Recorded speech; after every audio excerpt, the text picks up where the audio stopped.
Hello student.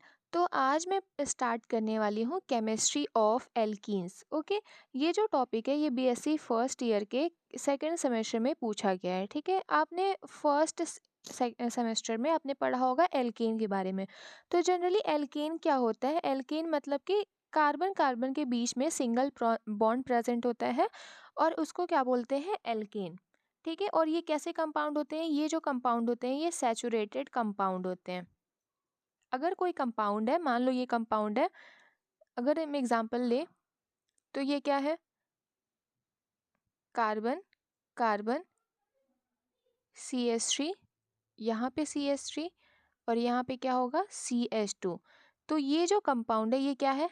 Alkene का compound है और इसको हम जनरली बोल सकते हैं ये कैसा कंपाउंड है? सैचुरेटेड कंपाउंड है। ये कैसा कंपाउंड है? Saturated compound. सैचुरेटेड क्यों बोल रहे हैं? क्योंकि इस कंपाउंड में एक भी डबल बॉन्ड नहीं प्रेजेंट है। अगर हम अनसैचुरेटेड की बात करें तो आगे हम पढ़ेंगे, बट ये आपने पढ़ा होगा कि सैचुरेटेड कंपाउंड किसको बोलते हैं? जहाँ पे भी डबल बॉन्ड, जिस भी कंपाउंड में डबल बॉन्ड प्रेजेंट नहीं होता है उसको हम लोग क्या बोलते हैं? Saturated compound. तो यहाँ पे एक जनरल एग्जांपल हम लिख लेते हैं। कार्बन कार्बन के बीच में सिंगल बॉन्ड, यहाँ पे 3 हाइड्रोजन और यहाँ पे भी क्या होता है? 3 हाइड्रोजन एटम। ओके, एल्कीन की हम बात करें तो एल्कीन में मैंने क्या बताया कि कार्बन कार्बन के बीच में क्या होगा? डबल बॉन्ड प्रेजेंट होगा और ये जो एल्कीन होगा उसमें एल्केन के कंपेयर में 2 हाइड्रोजन कम होंगे।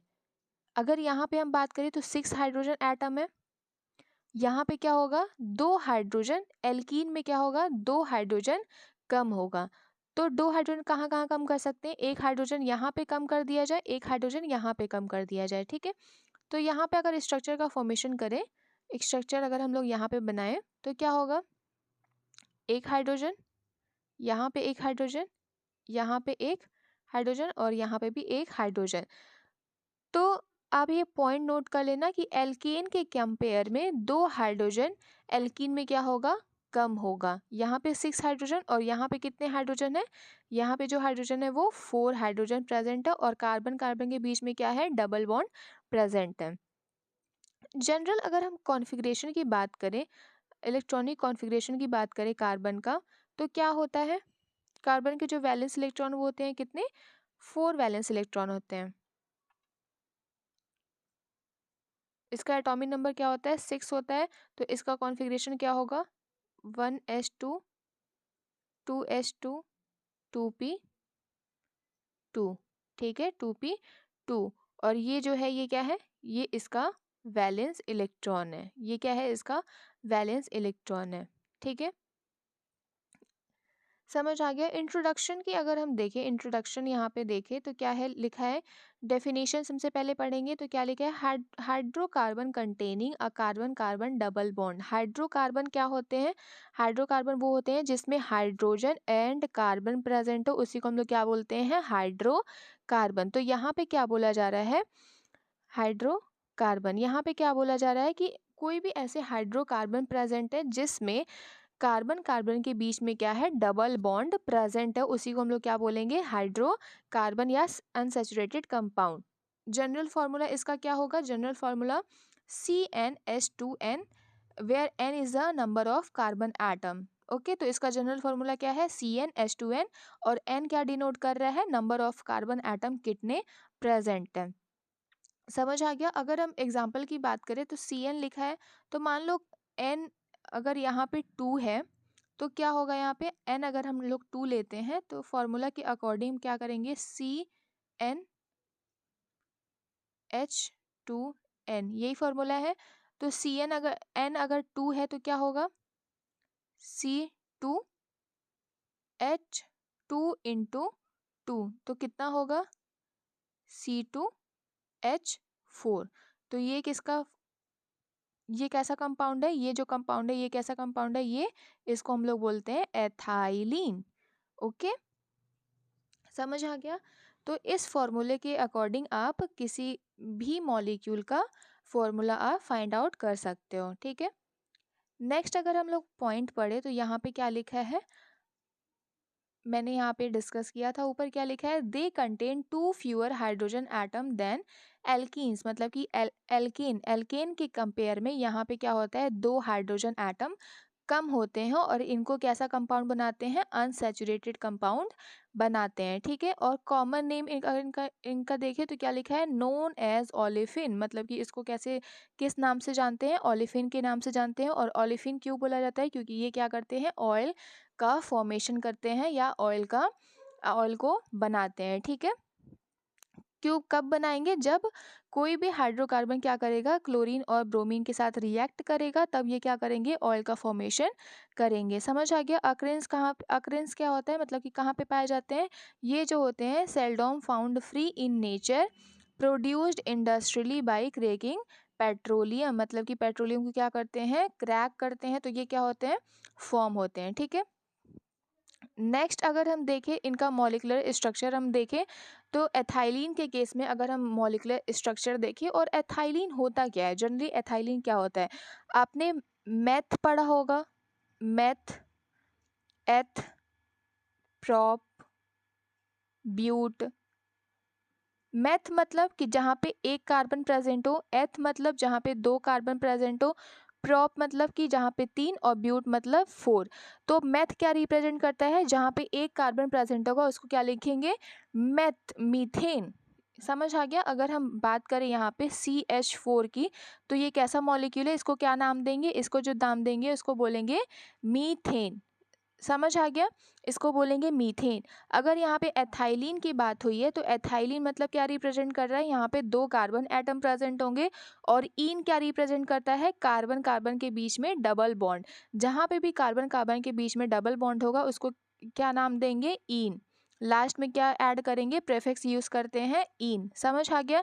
तो एथाइलिन मतलब यहाँ पे 2 कार्बन एटम प्रेजेंट होंगे और उस कार्बन एटम के बीच में क्या होगा, डबल बॉन्ड प्रेजेंट होगा। तो इसका अगर स्ट्रक्चर देखें, एथाइलिन मॉलिक्यूल का स्ट्रक्चर देखें तो क्या होगा, यहाँ पे मैंने ऊपर डिस्कस किया था एथाइलिन मॉलिक्यूल। एथाइलिन मतलब यहाँ पे 2 कार्बन, और दोनों कार्बन के बीच में क्या होगा, डबल बॉन्ड का फॉर्मेशन होगा, या डबल बॉन्ड यहाँ पे प्रेजेंट होंगे, ठीक है। और यहाँ पे दो दो, हर एक कार्बन के साथ 2 2 हाइड्रोजन एटम लगे होंगे। समझ आ गया। तो कार्बन की वैलेंसी क्या होती है, कार्बन की वैलेंसी होती है 4। तो कार्बन कितने बॉन्ड बना सकता है, 4 बॉन्ड जनरली बना सकता है। तो यहाँ पे कितने बॉन्ड है, यहाँ पे एक बॉन्ड, ये वाला एक बॉन्ड, ये वाला एक बॉन्ड, ये और ये, तो एक कार्बन का कंप्लीट हो गया, ठीक है। अगर आपको नहीं समझ आया तो फिर से मैं बता दे रही हूँ। देखो कार्बन का कितने बॉन्ड है, ये एक बॉन्ड, ये बॉन्ड। अगर इस कार्बन की बात करें तो इसके लिए एक बॉन्ड, ये वाला 2 3 4, तो इसका वैलेंसी कंप्लीट। नेक्स्ट कार्बन की बात करें, अगर नेक्स्ट का इस वाले कार्बन की बात करें तो इसके लिए 1 2 3 4, तो इसकी वैलेंसी कंप्लीट हो गई। समझ आ गया।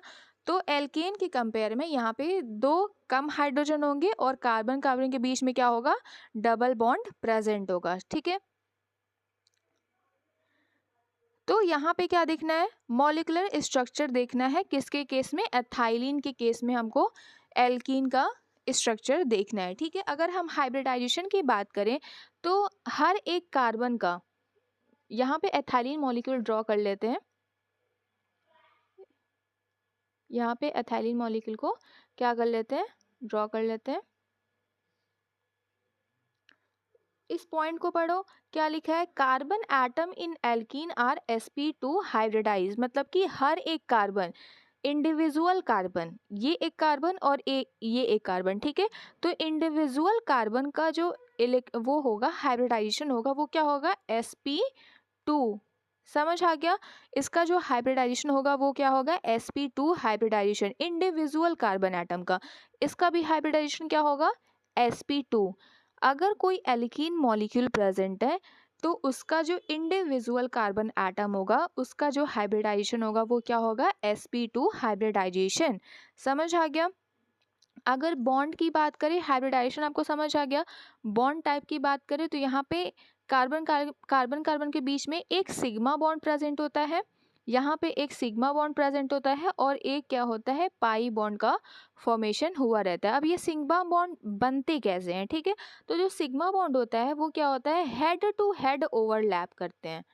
अगर मान लो ये p ऑर्बिटल है, ये एक पी ऑर्बिटल, ये वाला एक पी ऑर्बिटल, ये वाला एक पी ऑर्बिटल और एक ये पी ऑर्बिटल। तो दोनों पी ऑर्बिटल क्या करेंगे, अपने हेड टू हेड क्या करेंगे, ओवरलैप करेंगे, जिसके बाद क्या होगा, सिग्मा बॉन्ड का फॉर्मेशन होगा। अगर हम पाई बॉन्ड की बात करें तो पाई बॉन्ड का फॉर्मेशन क्या होगा, जो पाई बॉन्ड होगा पी ऑर्बिटल क्या होंगे, पैरेलल प्रेजेंट होंगे, पी ऑर्बिटल क्या होंगे, पैरेलल प्रेजेंट होंगे और इनके बीच में क्या होगा, बॉन्ड का फॉर्मेशन होगा। समझ आ गया। तो सिग्मा बॉन्ड क्या कर रहा था, हेड टू हेड ओवरलैप कर रहा था, ठीक है, और पाई बॉन्ड में क्या हो रहा, वो पैरेलल ओवरलैप कर रहे हैं, ठीक है, पैरेलल क्या कर रहे हैं, बॉन्ड का फॉर्मेशन कर रहे हैं। तो जो पैरेलल ओवरलैप करेंगे वो क्या करेंगे, पाई बॉन्ड का फॉर्मेशन करेंगे, और जो हेड टू हेड ओवरलैप करेंगे वो क्या करेंगे, सिग्मा बॉन्ड का फॉर्मेशन करेंगे। तो यहाँ पे जो कार्बन कार्बन जो डबल बॉन्ड प्रेजेंट होता है, यहाँ पे दो टाइप के बॉन्ड प्रेजेंट होते हैं, एक क्या होता है, एक सिग्मा होता है और एक क्या होता है, पाई बॉन्ड होता है, ठीक है। तो यहाँ पे एक बार हम रीड कर लेते हैं क्या लिखा है, sigma bond are formed, sigma bond by the head on overlap of 2sp2 hybrid orbital, one from each carbon. मतलब कि एक जो p ऑर्बिटल आता है, इसका एक p ऑर्बिटल और इसका एक p ऑर्बिटल क्या करते हैं, हेड टू हेड ओवरलैप करते हैं और जिसके बाद क्या होता है, सिग्मा बॉन्ड का फॉर्मेशन होता है, ठीक है। नेक्स्ट अगर हम देखें तो यहाँ क्या लिखा है, formed by the lateral overlap of unhybridised P orbital. मतलब कि जो वहाँ पे अनहाइब्रिडाइज्ड पी ऑर्बिटल होते हैं, कार्बन का जो अनहाइब्रिडाइज्ड पी ऑर्बिटल होता है वो क्या करता है, लेटरल ओवरलैप करता है, ठीक है। यहाँ पे क्या करते हैं, लेटरल ओवरलैप करते हैं और ये क्या करते हैं, पाई बॉन्ड का फॉर्मेशन करते हैं, ठीक है। देखो कैसे होगा, स्ट्रक्चर की बात करें, सिग्मा बॉन्ड सबसे पहले पढ़ेंगे कि सिग्मा बॉन्ड यहाँ पे हर एक कार्बन के पास कितना सिग्मा बॉन्ड है। एथाइलिन मॉलिक्यूल की बात कर रहे हैं, कार्बन एक कार्बन यहाँ पे, एक कार्बन यहाँ पे, ओके,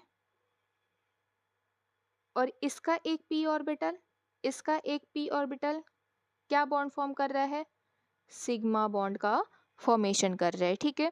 तो टोटल यहाँ पे कितने ऑर्बिटल है, आपने पढ़ा 2s 2 2p 2। तो s में कितने ऑर्बिटल होते हैं, 1 होते हैं, और 2p में कितने ऑर्बिटल होते हैं, 3 ऑर्बिटल होते हैं, ठीक है। तो यहाँ पे क्या है, एक s ऑर्बिटल हमने बना दिया, 3 ऑर्बिटल बचे हैं। तो यहाँ पे मान लो एक ऑर्बिटल को, यहाँ पे मैंने 2 ऑर्बिटल ड्रॉ कर लिया, ठीक है, 2 ऑर्बिटल मैंने ड्रॉ कर लिया और एक ऑर्बिटल यहाँ पे मैंने ड्रॉ कर लिया जो हाइब्रिडाइज्ड कर लिए और ये क्या कर लिए, एक सिग्मा बॉन्ड का फॉर्मेशन कर चुके हैं, ठीक है। बाकी अभी 3 बचे हुए हैं, तो 3 क्या बचे हैं, यहाँ पे ऑर्बिटल बचे हुए हैं, तो तीनों क्या करेंगे हम लोग, बना लेंगे। यहाँ पे एक ऑर्बिटल, समझ आ गया। अब यहाँ पे क्या होगा, कार्बन के साथ 2 हाइड्रोजन भी लगे हैं, इंडिविजुअल कार्बन के साथ क्या है, 2 हाइड्रोजन एटम क्या है, अटैच्ड हैं। तो हाइड्रोजन एटम का कॉन्फ़िगरेशन क्या होता है, 1s2, 1s क्या 1s1 होता है। तो यहाँ पे s ऑर्बिटल है और s ऑर्बिटल का जो शेप होता है वो क्या होता है, ऐसे सर्कुलर शेप होता है। समझ आ गया। तो कैसा ऑर्बिटल होगा यहाँ पे, ये किसका ऑर्बिटल है, हाइड्रोजन का ऑर्बिटल है, वो क्या कर रहा है, कार्बन के p ऑर्बिटल से ओवरलैप कर रहा है और ये किसका बॉन्ड का फॉर्मेशन कर रहा है, सिग्मा बॉन्ड का फॉर्मेशन कर रहा है, ठीक है। यहाँ पे भी एक हाइड्रोजन आएगा, वो भी क्या करेगा, इसके साथ ओवरलैप करेगा और किस बॉन्ड का फॉर्मेशन करेगा, सिग्मा बॉन्ड का फॉर्मेशन करेगा, ठीक है। ये हाइड्रोजन एटम का ऑर्बिटल है। अब इस कार्बन की बात करें तो यहाँ पे भी क्या आएगा, एक हाइड्रोजन का ऑर्बिटल आएगा, वो भी क्या करेगा, ओवरलैप करेगा और यहाँ पे क्या करेगा, सिग्मा बॉन्ड का फॉर्मेशन करेगा। एज इट इज यहाँ पे भी सेम केस हो रहा होगा, ठीक है। अब बात करना है यहाँ पे इंडिविजुअल कार्बन एटम की बात करें तो यहाँ पे एक हाइड्रोजन बॉन्ड, सिग्मा बॉन्ड, यहाँ पे एक सिग्मा बॉन्ड और यहाँ पे एक सिग्मा बॉन्ड का फॉर्मेशन हो चुका है। तो एक अगर कार्बन की बात करें तो यहाँ पे 3 सिग्मा बॉन्ड फॉर्म कर रहे हैं, इंडिविजुअल कार्बन एटम क्या कर रहे हैं, 3 सिग्मा बॉन्ड का फॉर्मेशन कर रहे हैं, ठीक है।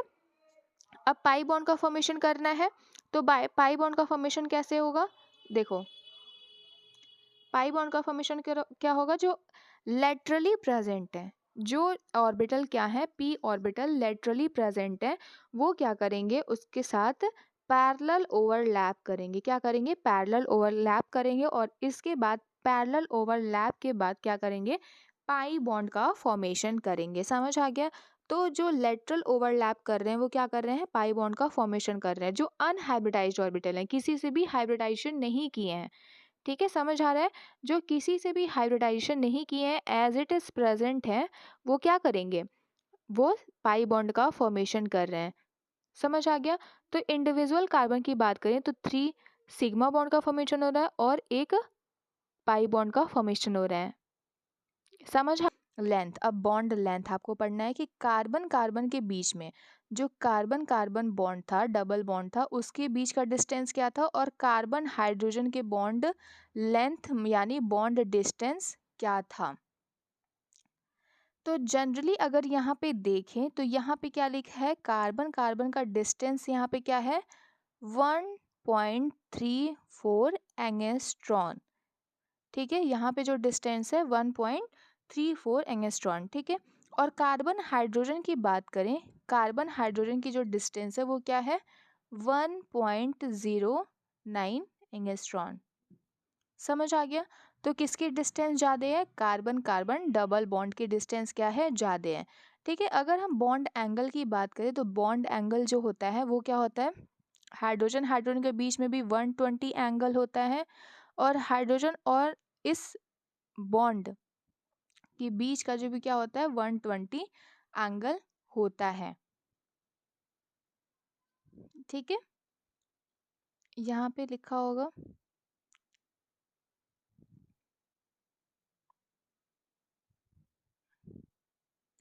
तो ये जो है बॉन्ड लेंथ की बात हो गई। तो आपको याद क्या करना है, पॉइंट क्या याद करना है, the double bond consist of one. देखो इस स्ट्रक्चर से समझ आएगा क्या लिखा है, कार्बन कार्बन के बीच में डबल बॉन्ड प्रेजेंट है।